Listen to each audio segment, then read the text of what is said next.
Hello दोस्तों, जैसा कि आपने सुना होगा, हमास ने इजराइल पर हमला कर दिया है। आज उसी से जुड़ी एक खबर को हम पढ़ने जा रहे हैं। हमास ने इजराइल पर अपने हमले का नाम क्यों रखा ऑपरेशन अल अक्सा। जानिए इसकी पूरी कहानी। फ़िलिस्तीन के चरमपंथी संगठन हमास ने बीते शनिवार इजराइल पर हमला किया, जिसमें सैकड़ों इजरायली नागरिकों की मौत हुई है। हमास ने इसे अपने अभियान को ऑपरेशन अल अक्सा नाम दिया था। यह उस पवित्र स्थान का नाम है जो एक लंबे अरसे से यहूदियों और मुसलमानों के बीच तनाव का विषय बना हुआ है।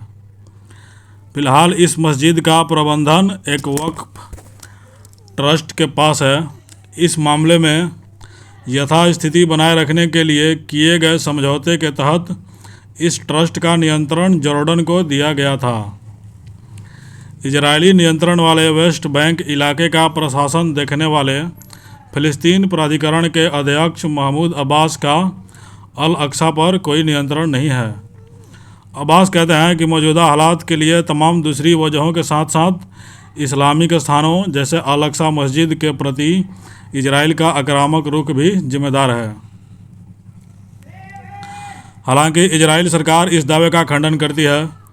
इस साल अरब और इजरायली लोगों के बीच तनाव अब अपने चरम पर पहुंच गया था, जब इजरायली पुलिस ने परिसर में घुसकर लोगों को निकालने की कोशिश की। इस घटना की तस्वीरों ने फ़िलिस्तीन ही नहीं पूरे मुस्लिम जगत में रोष पैदा किया था। ये घटनाएं रमज़ान महीने और यहूदी त्यौहार से पहले हुई थी। शनिवार को अंजाम दिए गए इस ऑपरेशन अल अक्सा और इसके बाद गाज़ा पट्टी में जारी इजरायली आक्रमण के चलते इस मस्जिद की कहानी और ज़्यादा अहम हो गई है। अल अक्सा मस्जिद क्या है और कहाँ है, ये देखिए, ये मैप पर इसको दिखाया गया है। अल अक्सा मस्जिद, यह मस्जिद पुराने यरूशलेम शहर के बीचों बीच स्थित है। मुस्लिम धर्म ग्रंथों के मुताबिक अल अक्सा मस्जिद जिस पहाड़ी पर स्थित है उसका नाम अल हराम अल शरीफ है। मस्जिद परिसर में मुस्लिम समुदाय के दो पवित्र स्थल हैं। पहला डोम ऑफ द रॉक, इसका जिक्र कुरान के सूरा 17 में मिलता है। इसके मुताबिक जिस चट्टान पर वह गुंबद स्थित है वहाँ से पैगंबर मोहम्मद ने जन्नत की यात्रा की थी। दूसरी जगह खुद अल अक्सा मस्जिद है, जिसका अरबी में मतलब होता है प्रार्थना का सबसे दूर स्थान। इसका निर्माण 8वीं शताब्दी में किया गया था। इस्लाम में यह तीसरी सबसे पवित्र जगह मानी जाती है। इस्लामी धर्म ग्रंथों के मुताबिक 620 ईस्वी में पैगंबर मोहम्मद को मक्का से अल अक्सा ले जाया गया था, जहाँ से उन्हें एक ही रात में जन्नत की यात्रा पूरी की थी। कुरान के मुताबिक जिन लोगों ने यहाँ धर्मस्थली का निर्माण किया उनमें इब्राहिम, दाऊद, सुलेमान, इलियास और ईसा शामिल हैं। इन सभी को कुरान में पैगंबर माना गया है। मुस्लिम इस जगह पर पूरे साल आते हैं, लेकिन रमज़ान महीने में हर शुक्रवार वहाँ के लिए बेहद खास है। इस दिन दुनिया भर से बड़ी तादाद में मुस्लिम वहाँ नमाज़ पढ़ने के लिए आते हैं। 14 एकड़ में फैले अल अक्सा को यहूदी भी अपना सबसे पवित्र स्थान मानते हैं। वे इसे हर हा बैत या टेम्पल माउंट कहते हैं। यहूदी मान्यताओं के मुताबिक 3000 साल पहले किंग सोलोमन ने यहाँ सबसे पहले एक मंदिर का निर्माण किया था। जो दूसरा यहूदी मंदिर वहाँ बनाया गया था उसे साल 70 में रोमानों ने ध्वस्त कर दिया था। यहूदियों का विश्वास है कि इजराइल में जिन यहूदी मंदिरों का जिक्र किया गया है वे यही थे। इस परिसर की पश्चिमी दीवार वेलिंग वॉल यानी शोक की दीवार के तौर पर जानी जाती है। माना जाता है यह यहूदी मंदिर का अंश है, जबकि मुसलमान इसे अल बुराक की दीवार कहते हैं। ऐसी मान्यता है कि यहीं पर पैगंबर मोहम्मद साहब ने अल बुराक नाम के जानवर को बांध रखा था। इसी से उन्हें जन्नत की यात्रा की थी और वहाँ अल्लाह से संवाद किया था। इसलिए यह मुसलमानों के लिए बेहद पवित्र मानी जाती है। अल अक्सा मस्जिद पर किसका नियंत्रण है? इजराइल ने अरब देशों के साथ 1967 की जंग के बाद मस्जिद परिसर के कुछ हिस्सों पर कब्जा जमा लिया था।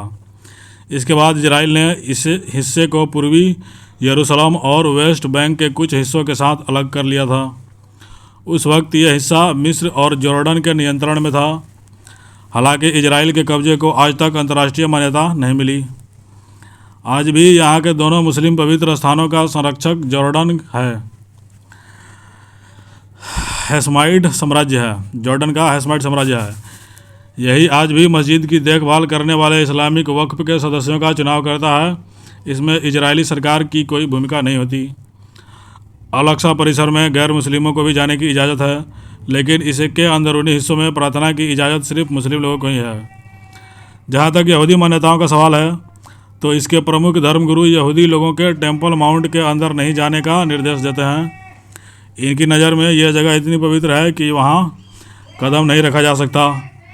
इजरायली सरकार यहूदी और ईसाई लोगों को यहाँ सिर्फ सैलानी के तौर पर जाने की मान्यता देती है, वो भी सप्ताह के सिर्फ 5 दिन कुछ घंटों के लिए।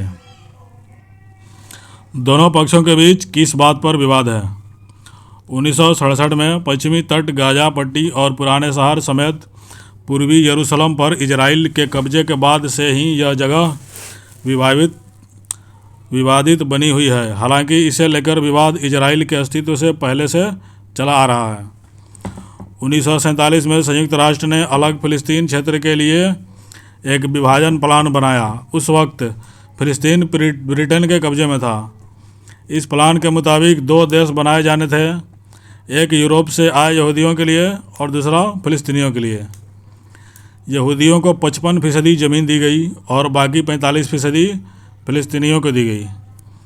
यरूशलेम, जहां अल-अक्सा परिसर मौजूद है, संयुक्त राष्ट्र प्रशासन के तहत अंतर्राष्ट्रीय समुदाय का घोषित कर दिया गया। 1948 में इजराइल ने वेस्ट बैंक और गाजा पट्टी समेत 72% ज़मीन पर कब्जा कर लिया और खुद को एक स्वतंत्र देश घोषित कर लिया। इसके बाद 1967 में दूसरे अरब इजराइल युद्ध के बाद इजराइल ने पूर्वी यरूशलेम शहर पर कब्जा कर लिया और इस तरह शहर के पुराने इलाके में मौजूद अल-अक्सा परिसर भी उसके नियंत्रण में आ गया। इजराइल ने इसे जॉर्डन के कब्जे से लिया था, लेकिन पवित्र स्थलों पर नियंत्रण को लेकर विवाद के बाद यथास्थिति बनाए रखने के लिए एक व्यवस्था बनाई गई। इस व्यवस्था के तहत जॉर्डन को इस जगह का संरक्षक बनाया गया, जबकि इजराइल को सुरक्षा व्यवस्था संभालने का जिम्मा मिला। लेकिन सिर्फ मुस्लिमों को ही नमाज पढ़ने की इजाज़त मिली। यहूदी यहाँ आ सकते थे, लेकिन उनके लिए प्रार्थना करना मना था।